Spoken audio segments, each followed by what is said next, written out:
नव्या सरकारमध्ये आता मंत्रिपद मिळवण्यासाठी लॉबिंगला सुरुवात झाली। संजय शिरसाट, भारत गोगावले आणि अब्दुल सत्तार एकनाथ शिंदे यांच्या भेटीसाठी वर्षा बंगल्यावर पोहोचले। मंत्रिपद मिळवण्यासाठी इतर इच्छुक आमदार सुद्धा एकनाथ शिंदे यांची भेट घेण्याची शक्यता वर्तवली जाते। नव्या सरकारमध्ये मंत्रिपद मिळवण्यासाठी सध्या लॉबिंगला सुरुवात झाल्याचं पाहायला मिळतंय, कारण अनेक महत्त्वाचे नेते आता मुख्यमंत्री एकनाथ शिंदे यांची भेट घेण्यासाठी वर्षा बंगल्यावर पोहोचले। मंत्रिपद मिळवण्यासाठी अनेक जण इच्छुक असल्याची सध्या माहिती मिळते।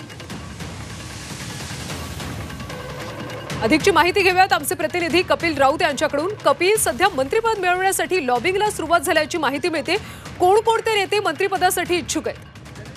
नक्कीच आपल्याकडे माहिती आहे की काही तासातच मुख्यमंत्री दिल्लीला रवाना होणार आहेत आणि दिल्लीवरून अनेक सूत्र आणणार आहेत। मुख्यमंत्री पदाची असतील किंवा मंत्रिमंडळाची बदलची असतील आणि त्या आधीच आता लॉबिंग सुरू झालेली आहे। वर्षावरती सध्या संजय शिरसाट असतील, गोगावले असतील, त्याच्यानंतर खोतकर असतील, दादा भुसे असतील, असे अनेक, अब्दुल सत्तार असतील, असे अनेक जे आमदार आहेत ते वर्षा बंगल्यावर पोहोचलेले आहे आणि आता लॉबिंग सुरू झालेली आहे मंत्रिमंडळासाठी, असं आपण बोलू शकतो। कारण की काही दिवसातच, काही तासातच ही मंत्रिमंडळाची यादी बाहेर येऊ शकते। कारण की आज दिल्लीला महत्त्वाची बैठक आहे। या बैठकीमध्येही मंत्रिमंडळ विस्ताराचा चर्चा होऊ शकते। त्याच्या आधी आपली लॉबिंग सुरू झालेली आहे। त्यामुळे एकंदरीतच आता मंत्रिमंडळ कोणाला मिळतं, नवीन लोक चेहऱ्यांना संधी मिळते का, याकडे सर्वांचं लक्ष लागलेलं आहे।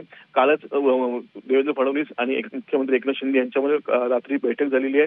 त्या बैठकीमध्ये क्लिअर झालेलं आहे की ज्या नेत्यांनी किंवा ज्या मंत्र्यांनी महायुतीला त्रास दिला आहे, महायुतीला राजकीय फटका बसवलेला आहे, अशा मंत्र्यांना लांब ठेवायचं आहे मंत्रिमंडळापासून आणि नवीन चेहऱ्यांना संधी द्यायची आहे, असा एक ठराव झालेला आहे। त्यामुळे आता हे सर्व जी गणित आहे ते जुळून येतात का आणि कोणाला मंत्रिपदाची गाठ कोणाच्या पडते याकडे सर्वांचं लक्ष आहे।